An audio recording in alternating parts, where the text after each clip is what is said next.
प्रतिदिन तुलसी के पौधे में जल डालना चाहिए। प्रतिदिन तुलसी के पौधे को सिंचित करना चाहिए। क्यों? कहा, जब घर की स्त्री, घर की नारी, घर की माँ, घर की बेटी जब तुलसी के पौधे में जल डालती है या बेलपत्र के पौधे में जल डालती है, केवल एक जनी को उसका फल नहीं मिल रहा है। वो जल डालने के बाद, तुलसी के पौधे में जल डालने के बाद, बेलपत्र के पौधे में जल डालने के बाद, बट वृक्ष में जल डालने के बाद, पीपल वृक्ष में जल डालने के बाद या आंवले के वृक्ष में जल डालने के बाद जब वो अपने घर जाती है, उस वृक्ष की पत्तियों का जितना समूह होता है, उसका जो कृपा होती है, वो घर में प्रवेश करती है और हमारे जीवन को सफलता देती है। एक किस्सा याद आया, बड़ा सुंदर। एक सास और बहू में बहुत प्रेम था। सास और बहू में इतना प्यार, इतना प्यार, इतना प्यार कि दोनों एक दूसरे से अलग ही नहीं होते, जाती ही नहीं कहीं। मायके जाएं, अगर सास के मायके जाना है तो बहू भी जाएगी, और बहू के मायके जाना है तो सास भी जाएगी। शॉपिंग करने जाना है तो दोनों जाएंगे, घूमने जाना है तो दोनों जाएंगे, आइसक्रीम खाने जाना है तो दोनों जाएंगे। इतना प्यार। अब एक दिन क्या हुआ कि सास के मायके वालों ने एक नियम बनाया कि इस साल अपन सब बहनें, दामाद, भाई बहन सब मिलकर, बुजुर्ग जितने भी हैं सारे मिलकर, जितने भी बुजुर्ग हैं सब मिलकर अपन भगवान काशी घूमने के लिए चलते। सब चल दिए। सास ने पत्र लिखकर कहा अपने भैया को, मैं काशी नहीं जाऊंगी, एक शर्त है, जाऊंगी तब जब मेरी बहू मेरे साथ जाए। अब भाई ने समझाया, जी कैसी बात करती है तू, सब बुजुर्ग जा रहे हैं तो तेरी बहू को ले जाके क्या करेंगे? नहीं, मैं मेरी बहू के बिना नहीं जाऊंगा। इतने में बहू ने अपनी सास को समझाया, माँ मेरे चक्कर में रहेगी तो तेरी काशी भी छूट जाएगी। माँ तू रह, तू जा, मैं हूं ना यहाँ, टिकट हो गया है, चले जा। दोनों रोने लगी गले लगकर, खूब।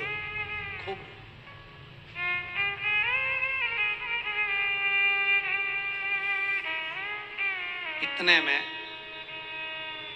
सास ने बहू से कहा, मैं तेरे बिना कैसे रहूंगी? बहू कहती है, मैं भी तो तुम्हारे बिना कैसे रहूंगी, तुम जाओ तो जाओ, चिंता मत करो, चली जाओ, जाओ जरा। अब सास गई, जब ट्रेन में बैठ गई तब याद आई, अलमारी में चाबी लगी की लगी छूट गई।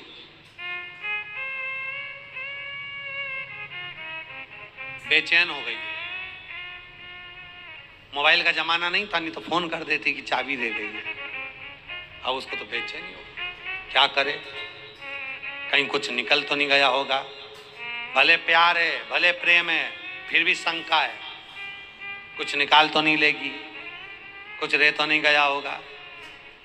गई। अब इधर बहू को लगा मेरी सास चली गई, मन नहीं लग रहा, क्या करूं? कल मेरी सास इतनी बजे पहुंचेगी, इतनी बजे स्नान करेगी, इतनी बजे विश्वनाथ का दर्शन करेगी। बहू ने भी विचार कर लिया कि मैं भी वही करूंगी। सास चाबी के चक्कर में इतनी टेंशन में हो गई कि वो गंगा नहाने गई तो उसका मन नहीं लगा, और मन नहीं लगा तो ऐसे हाथ को झटक दिया, झटका तो अंगूठी गिर गई गंगा में। एक तो गई चाबी, दूसरी गई अंगूठी।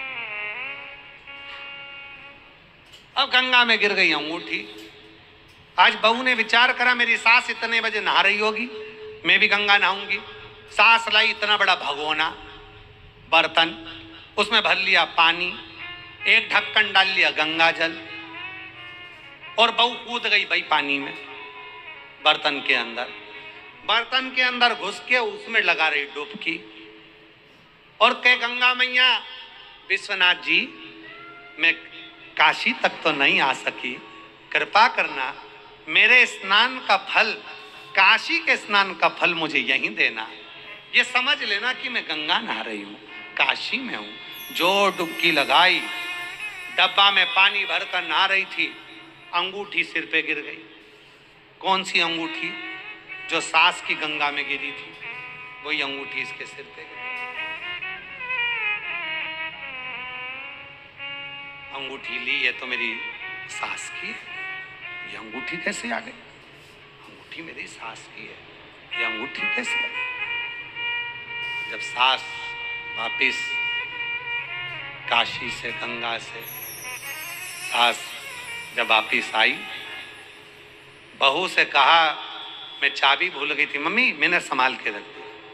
क्या बताऊं, मेरी एक अंगूठी गंगा में नहाते समय गिर गई। मम्मी, एक अंगूठी मेरे पास आई है, वही आपकी है, तो तेरे पास कैसे आ गई? मां, बर्तन में जल भरकर मैं स्नान कर रही थी, विश्वनाथ जी से प्रार्थना कर रही थी मेरे गंगा के स्नान को यहीं से स्वीकार कर लो, और वह अंगूठी मेरे नहाने में आ गई।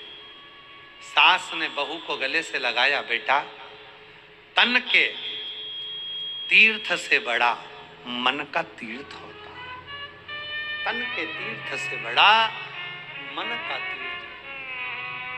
मन। अब आप जितने आस्था चैनल पर कथा सुन रहे हैं, जितने फेसबुक यूट्यूब पर कथा सुन रहे हैं, जितने ऑनलाइन कथा सुन रहे हैं, विचार करना, आप कथा तक नहीं पहुंच पाए, आप पंडाल तक नहीं पहुंच पाए, आप कथा स्थल तक नहीं पहुंच पाए, आप जल चढ़ाने अवंतिकापुरी नहीं पहुंच पाए, आप जल चढ़ाने के लिए काशी नहीं पहुंच पाए, आप जल चढ़ाने के लिए कुबेरेश्वर धाम नहीं पहुंच पाए, पर वहीं बैठे बैठे विचार करना कि मैं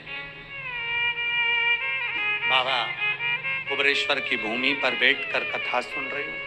बेलपत्र का वृक्ष, बट वृक्ष, पीपल वृक्ष, आंवले का वृक्ष, शमी का वृक्ष, ये जितने वृक्ष होते हैं, इन वृक्ष के नीचे आप अगर एक बार भी शिव के नाम का उच्चारण करते हो तो बट वृक्ष के जितने पत्ते होते हैं, पीपल के वृक्ष में जितने पत्ते होते हैं, बेलपत्र के वृक्ष में जितने पत्ते होते हैं, शमी के वृक्ष में जितने पत्ते होते हैं, आंवले के वृक्ष में जितने पत्ते होते हैं, वो सारे पत्तों के बराबर एक बार मंत्र बोलने पर उतना फल हमें उसी क्षण प्राप्त हो जाता है। पूरे वर्ष एक लोटा जल देवाधिदेव महादेव को चढ़ता है, पर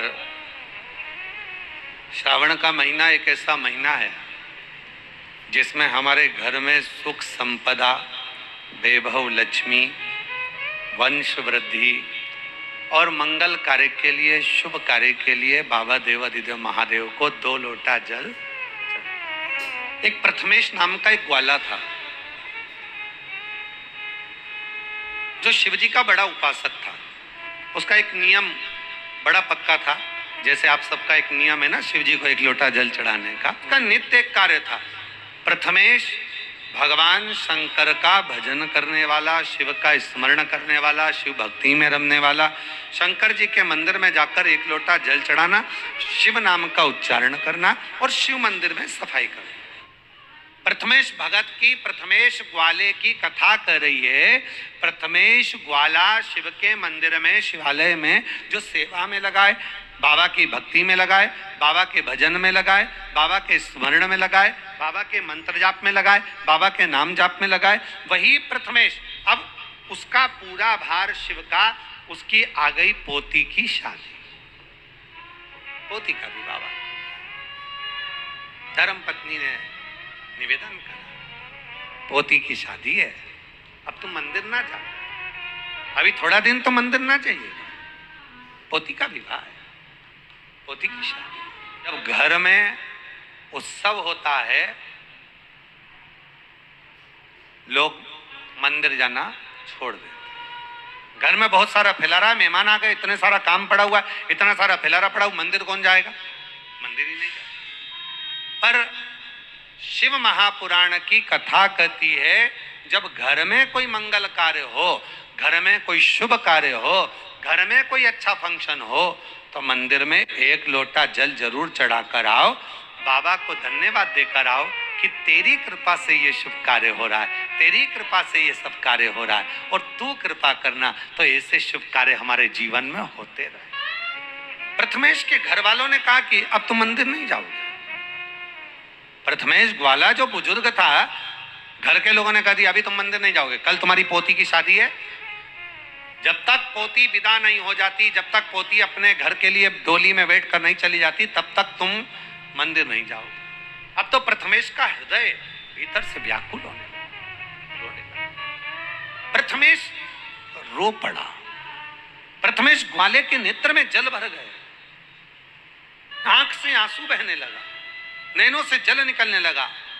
और प्रथमेश ग्वाला जब आंखों में जल भरकर रोने लगा तो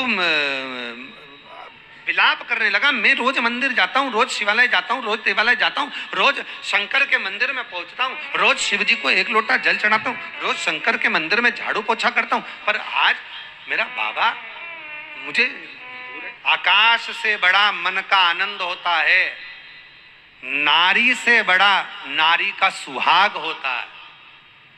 जो मांग में सिंदूरा है, हाथ में चूड़ा है, पाँव में पैजनिया है, पाँव में बिछुड़ी है, मांग भरी हुई है, पति साथ में है, नारी से बड़ा नारी का सुहाग होता है।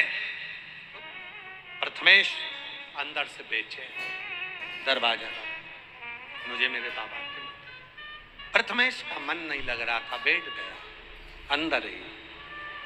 कहते हैं तन से जो पूजन करी जाती है, तन से जो पूजन करी जाती है, उससे 1000 गुना ज्यादा पुण्य फल मन की पूजन से मिल जाए। अपने पिता के पास में, अपने भाव के साथ। अब प्रथमेश बैठ गए अंदर ही, भीतर ही बैठ गए, दरवाजा बंद, हाथ करा आगे, सारी मुष्टिकाओं को बांधकर अंगूठे को करा ऊपर, हृदय से हाथ की अंजलि में लिया जल, हृदय से चढ़ाने लगा। श्री शिवाय नमस्तुभ्यं, श्री शिवाय नमस्तुभ्यं, श्री शिवाय नमस्तु। भाव का जल है, भाव का शिवलिंग है, और भाव से समर्पित कर, भाव से, भाव से। जितनी बेचैनी यहां थी उतनी बेचैनी वहां थी। ये तो जल चढ़ाने में लगे थे अंगूठे पर, अंगुष्ठ का शिवलिंग बनाकर। इतनी देर में देवाधिदेव महादेव उसी कक्ष में आकर विराजमान, उसी कक्ष के अंदर जहां जल चढ़ रहा था अंगुष्ठ पर